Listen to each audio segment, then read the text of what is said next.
Hello बच्चों, तुम लोग को पढ़ा रहे थे क्लास 11 में केमिकल बॉन्डिंग। तो उसमें आज हम बात करते हैं हाइड्रोजन बॉन्डिंग के बारे में। ठीक है, तो हेडिंग दो, हाइड्रोजन बॉन्डिंग क्या है। हेडिंग दो, हाइड्रोजन बॉन्डिंग। हाइड्रोजन बॉन्डिंग क्या है। ठीक है, तो हाइड्रोजन बॉन्डिंग होता है the bond between hydrogen and more electronegative atom like fluorine, oxygen और नाइट्रोजन। कि हाइड्रोजन का बॉन्ड जब फ्लोरीन के साथ या ऑक्सीजन के साथ या नाइट्रोजन के साथ लगा हुआ रहता है उसको हाइड्रोजन बॉन्डिंग बोलते हैं। और उसको हम डॉटेड लाइन से क्या करते हैं, रिप्रेजेंट करते हैं ना। तो लिखो the bond between the bond, short में लिखे between the bond between hydrogen and more electronegative atom and more electronegative atom like fluorine, oxygen and nitrogen. ठीक है, इज कॉल्ड हाइड्रोजन बॉन्डिंग। उसी को हम लोग क्या बोलते हैं बाबू, हाइड्रोजन बॉन्डिंग बोलते हैं। ठीक है, it is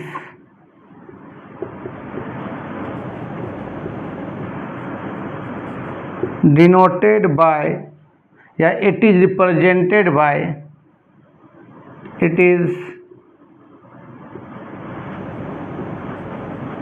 represented by dotted line। dotted line क्या करते हैं, उसको रिप्रेजेंट करते हैं। लिख लो।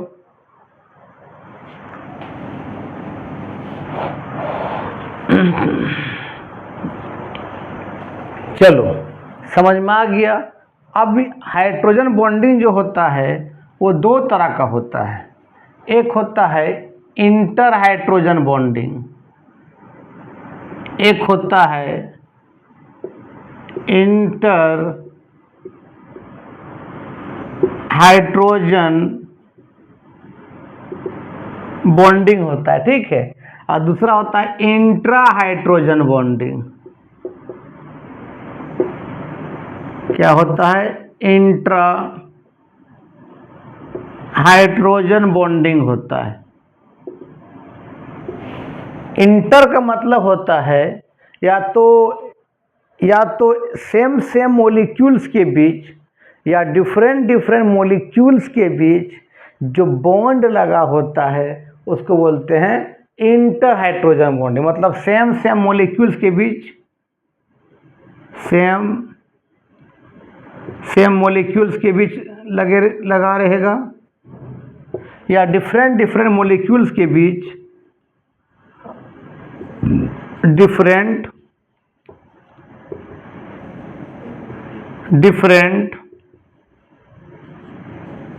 मॉलिक्यूल्स के बीच जब H बॉन्डिंग लगा हुआ रहता है तो उसको बोलते हैं इंटर हाइड्रोजन बॉन्डिंग। जैसे हम बात करते हैं इसका एग्जाम्पल, जैसे मान लो तेरे पास वाटर है, एक गिलास पानी है, तो उसमें अरबों खरबों वाटर मॉलिक्यूल्स होगा और प्रत्येक वाटर मॉलिक्यूल्स एक दूसरे से हाइड्रोजन बॉन्डिंग से एसोसिएट होता है। ठीक है, जैसे मान ले ये वाटर का मॉलिक्यूल से H2O है, एक मॉलिक्यूल से सेम टाइप का है। फिर एक वाटर का मॉलिक्यूल से इस तरह से, ये फिर आपका एक वाटर का मॉलिक्यूल से, फिर ये आपका वाटर का मॉलिक्यूल, बहुत से वाटर का मॉलिक्यूल्स होगा सेम मॉलिक्यूल से, सेम टाइप का मॉलिक्यूल से।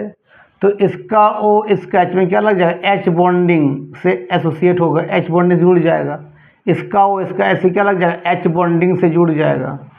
इसका O इसका H से लग जाएगा, H बॉन्डिंग। तो इसी बोलते हैं हम लोग हाइड्रोजन बॉन्डिंग। और ये तेरा क्या है, इंटर हाइड्रोजन बॉन्डिंग है, क्योंकि सेम ये ए टाइप का मॉलिक्यूल है, ये भी आपका ए टाइप का मॉलिक्यूल है, ये भी आपका ए टाइप का मॉलिक्यूल, ये भी ए टाइप का मॉलिक्यूल। मतलब सेम सेम मॉलिक्यूल्स के बीच जब लगता है हाइड्रोजन बॉन्डिंग, उसको बोलते हैं इंटर हाइड्रोजन बॉन्डिंग। और एग्जाम्पल जैसे मान लें आपके पास HF है, तो बहुत सा आपके पास HF का मॉलिक्यूल्स होगा, HF, फिर HF, फिर आपका HF, फिर आपका HF, बहुत एक तरह का मॉलिक्यूल्स है हाइड्रोजन फ्लोराइड। तो इसका F इसका H से लग जाएगा H बॉन्डिंग, इसका H इसका F से लग जाएगा H बॉन्डिंग, इसका F इसका H से क्या लग जाएगा, H बॉन्डिंग लग जाएगा। इसको ही बोलते हैं क्या, इंटर H बॉन्डिंग बोलेंगे। सेम सेम टाइप की बीच लगा हुआ इंटर H बॉन्डिंग बोलेंगे, क्योंकि सेम सेम टाइप की बीच क्या लगा हुआ, हाइड्रोजन बॉन्डिंग लगा हुआ है। मान तेरे पास अमोनिया गैस है बहुत सा, या अमोनिया लिक्विड है, तो बहुत सा अमोनिया लिक्विड होगा, बहुत सा मॉलिक्यूल्स होगा एक तरह का, वहाँ भी क्या लगा H बॉन्डिंग। तो अमोनिया फार्मूला क्या होता है, NH3NH, एक अमोनिया का मॉलिक्यूल्स हुआ। फिर मान ले आपका NH, एक अमोनिया का मॉलिक्यूल्स हुआ। फिर NH, ये अमोनिया का मॉलिक्यूल्स हुआ। इसका H इसका N के बीच H बॉन्डिंग लग गया, इसके H इसका N के बीच H बॉन्डिंग लग गया। याद रखना, जो बॉन्ड का जो स्ट्रेंथ होगा H बॉन्डिंग, सबसे ज़्यादा किसके बीच होगा, H और F के बीच जो लगेगा वो बॉन्ड स्ट्रेंथ सबसे मजबूत होगा। फिर H और O के बीच जो लगेगा उसके बाद, फिर H और जो N के बीच लगेगा वो, क्योंकि फ्लोरीन का सबसे ज़्यादा होता है इलेक्ट्रोनेगेटिव, फिर ऑक्सीजन का होता है, फिर किसका होता है, नाइट्रोजन का होता है। तो ये सब तरह किसका है, सब इंटर H बॉन्डिंग का एग्जाम्पल है कि सेम सेम मॉलिक्यूल्स या डिफरेंट डिफरेंट मॉलिक्यूल्स के बीच जब हाइड्रोजन बॉन्डिंग लगते हैं उसको बोलते हैं इंटर। तो सेम सेम को दिखा दिए हैं, अब दिखाते हैं डिफरेंट डिफरेंट का भी एग्जाम्पल दिखाते हैं, इसको लिख लो ना पहले, ठीक है।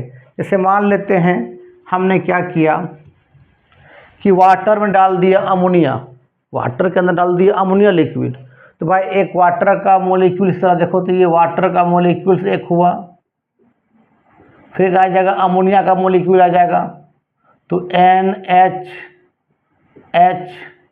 फिर आपका वाटर का मॉलिक्यूल, तो क्या हो जाएगा OH2 इस तरह से, फिर अमोनिया का मॉलिक्यूल्स NH इस तरह से।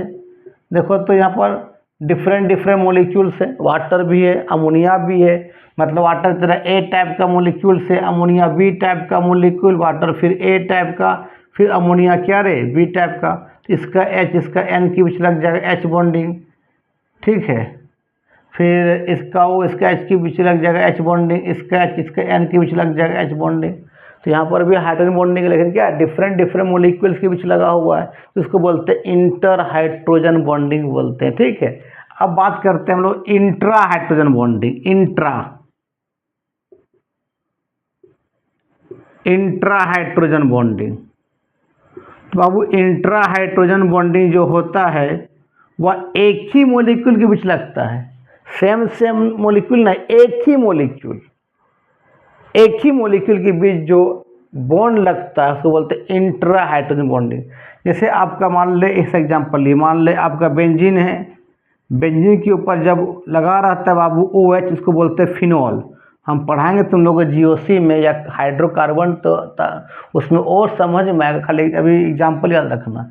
बेंजीन के ऊपर लगा रहा था OH, उसको बोलते हैं फिनॉल, और यहाँ लगा दिए NO2, N single bond O, फिर डबल बॉन्ड O, इस तरह से। NO2 का मतलब नाइट्रो होता है, और NO2 ये होता है स्ट्रक्चर, तो इसका H इसका O से लग जाएगा H बॉन्डिंग। तो ये एक ही मॉलिक्यूल है, इसका नाम है, अभी याद रखना, इसका नाम है ऑर्थोनाइट्रोफिनॉल। जब हम पढ़ाएंगे ऑर्गेनिक तब समझ में आएगा कि इसका नाम ऑर्थोनाइट्रोफिनॉल क्यों है। तो ये ऑर्थोनाइट्रोफिनॉल एक ही मॉलिक्यूल से, और एक ही मॉलिक्यूल के बीच क्या लगा, H बॉन्डिंग लगा हुआ यहाँ पर, तो इसको हम लोग बोलते हैं बाबू क्या, इंट्रा हाइड्रोजन बॉन्डिंग बोलते हैं, एक ही मॉलिक्यूल्स के बीच। जैसे आप एक एग्जांपल और होता है सैलिसाइलिक एसिड, ये आपका यहाँ पर ये होता है इस तरह से बेंजीन, यहाँ OH, और यहाँ लगा रहता है कार्बोक्सिलिक ग्रुप, इसका C डबल बॉन्ड OH, इसको बोलते हैं कार्बोक्सिलिक ग्रुप बोलते हैं इसको। तो इसका पूरा नाम है सैलिसाइलिक एसिड, कॉमन नेम। इसे सब समझ में आएगा जब हम पढ़ाएंगे तुम लोग को ऑर्गेनिक तब। तो सैलिसाइलिक एसिड का नाम है। तो इसका भी H, इसका भी O के साथ लग जाएगा H बॉन्डिंग, तो एक ही मोलिक्यूल्स के बीच लगा, तो इसको भी बोलते हैं क्या, इंट्रा हाइड्रोजन बॉन्डिंग बोलते हैं। एक होता है सैलिसाइल्डिहाइड होता है, इस तरह से मान लेते हैं ये फिनॉल है बेंजीन के ऊपर, यहाँ लगा रहेगा CHO, C double bond OH CHO, तो इसका O इसका H में लग जाएगा H बॉन्डिंग, तो इसका नाम है सैलिसाइल्डिहाइड। सैलिसाइल्डिहाइड है, ये सब क्या तरह इंट्रा H बॉन्डिंग, जो एक ही मोलिक्यूल्स के बीच लगता है, ठीक है। तो इसको लिखो,